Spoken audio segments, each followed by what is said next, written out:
Getting fired is never pleasant, but being dismissed through a cold, impersonal email, especially while staying at the prestigious Four Seasons Geneva, adds a whole new dimension of emotional impact.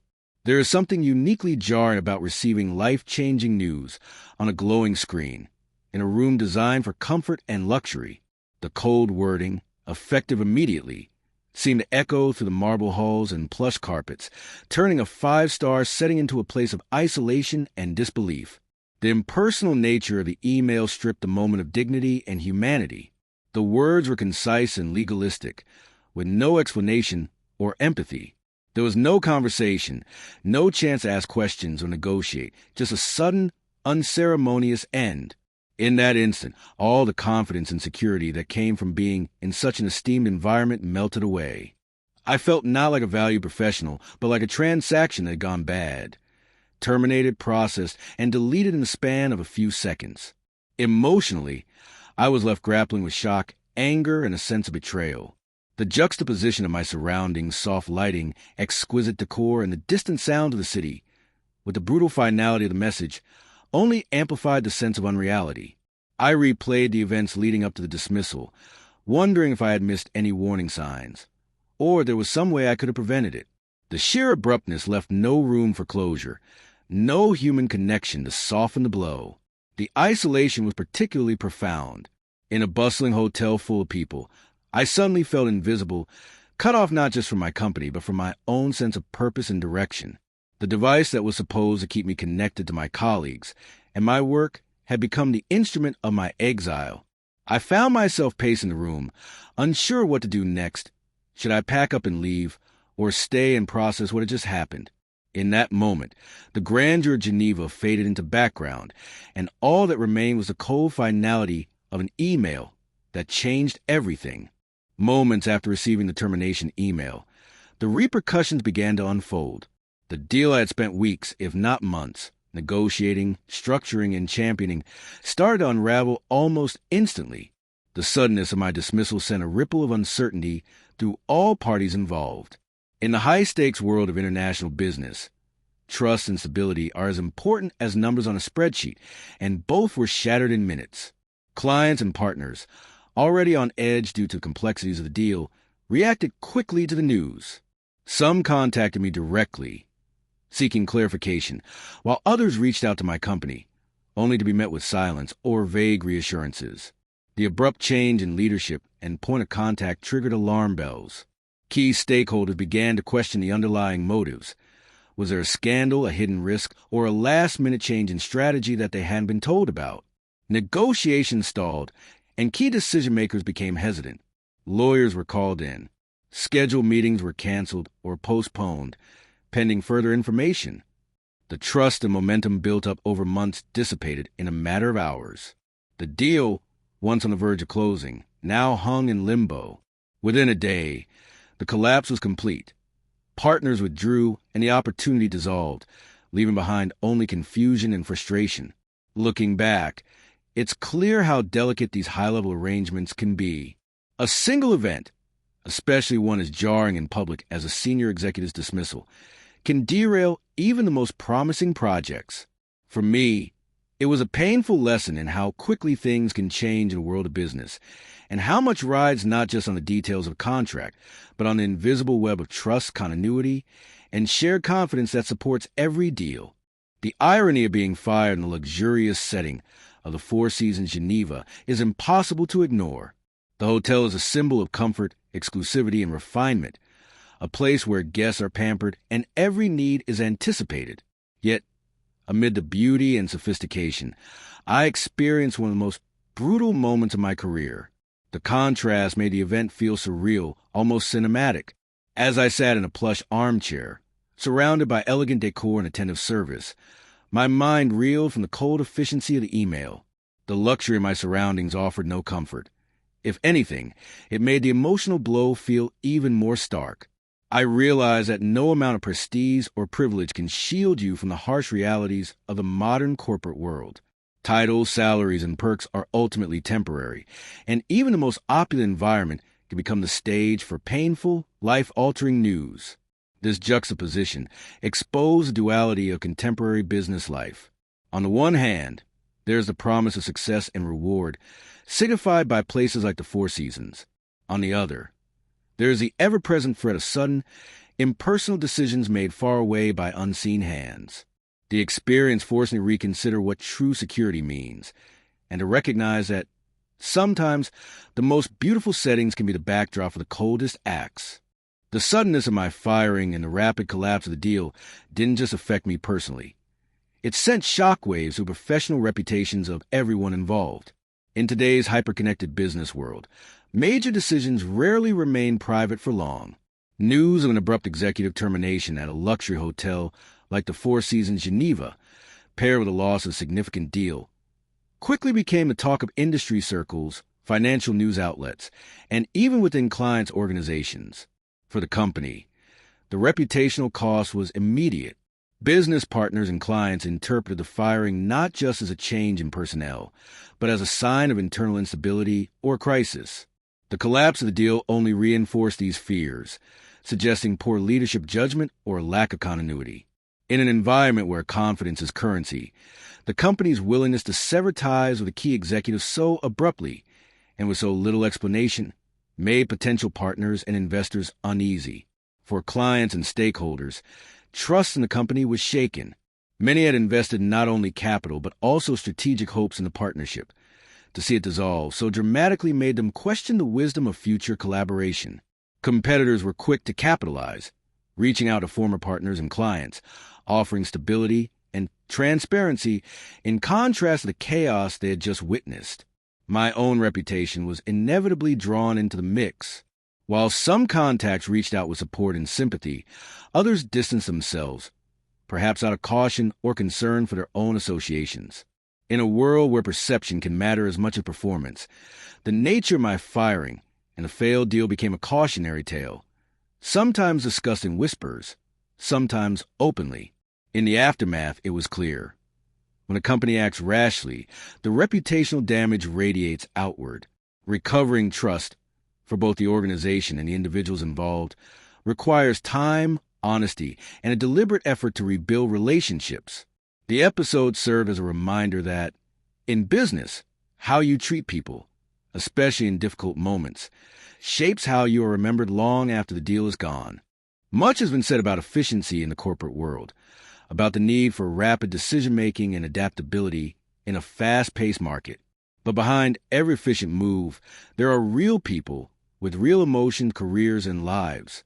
My firing by email was, by all measures, highly efficient. It took seconds for the message to arrive and only minutes for the consequences to cascade across continents. Yet for me, the experience was anything but clean or quick. The emotional aftermath was raw and difficult to navigate. I faced not only the sudden loss of income and status, but also a profound sense of betrayal. For years, I had poured energy and expertise into the company, believing I was part of something larger than myself. To be dismissed with no conversation, no warning, and no empathy felt dehumanizing. My family and friends were drawn into the turmoil. There were awkward conversations, financial worries, and sleepless nights. The sense of purpose that comes from meaningful work vanished in an instant, leaving behind doubt and anxiety. For days, I questioned every decision I had made, every email, every meeting, every late night spent negotiating for the company's benefit. The company, too, paid a human cost. Colleagues reached out, expressing their own fears and frustrations. Morale suffered, and the culture grew colder, as everyone realized how disposable they truly were. The message was clear.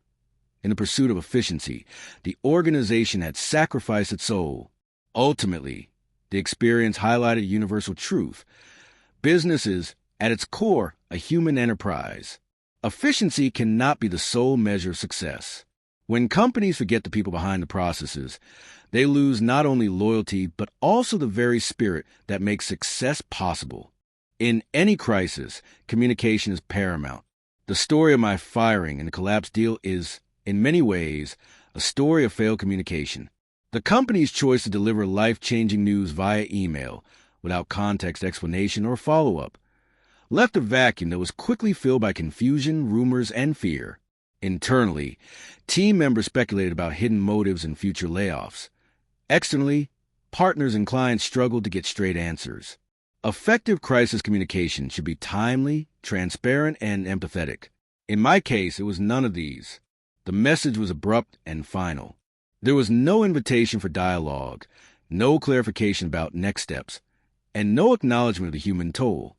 As a result, the narrative spiraled out of the company's control, with misinformation spreading faster than facts.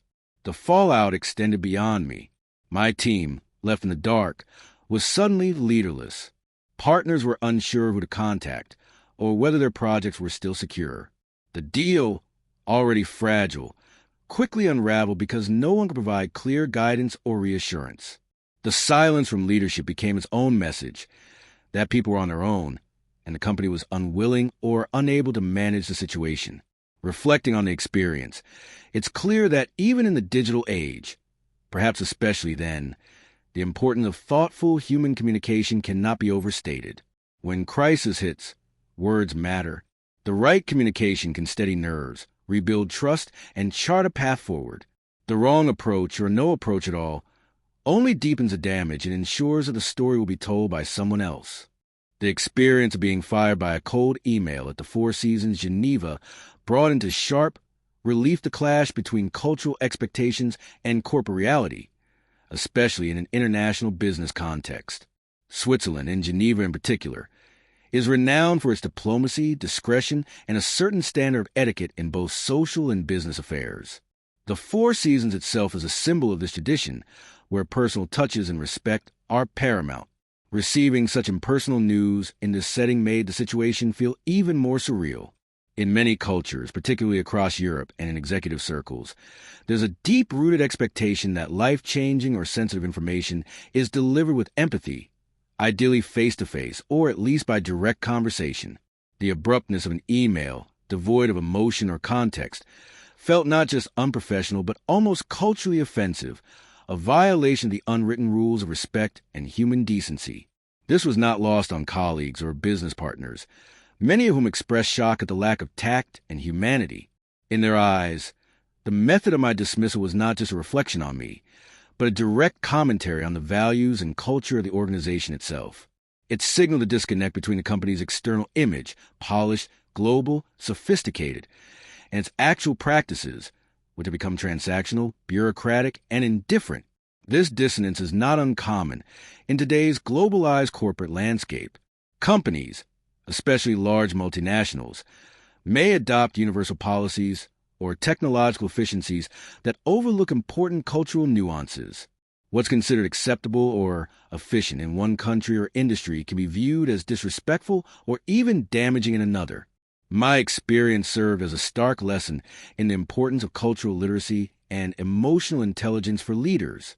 The way an organization handles delicate situations, such as terminations, negotiations, or conflict, speaks volumes about its true character. When there's a mismatch between expected etiquette and corporate reality, trust erodes, relationships suffer, and reputations can be damaged beyond repair. In the end, no amount of corporate spin or luxury surroundings can compensate for a lack of basic human decency. Surviving a sudden public firing and the collapse of a major deal is a harsh teacher, but it offers invaluable lessons about the nature of power, precarity, and resilience in high-level business. One of the first realizations is how tenuous even the most secure positions can be. Title successes and even the trust you built can vanish with a single impersonal message, often for reasons far beyond your control. This precarity is the undercurrent of modern corporate life, especially at the executive level. Success often depends not just on performance, but on the shifting tide of politics, perception, and sometimes pure luck. While this reality can breed cynicism or anxiety, it also sharpens your sense of what's truly important: adaptability, reputation, and relationships built on genuine trust rather than mere convenience.